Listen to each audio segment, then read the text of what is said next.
L'illusione è un proverbiale esecutivo della speranza.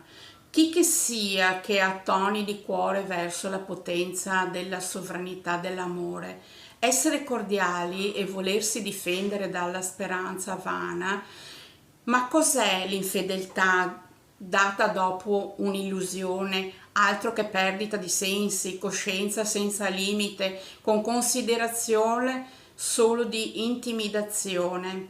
Voglia il cielo assorbire il maltolto e donarlo a chi spetta, senza per questo mietere pane e crusca, cariosside che va lasciata agli animali che se ne nutrono e poi boassa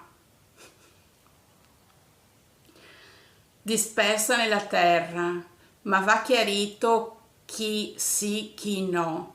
Si deve fare luce dove c'è l'ombra.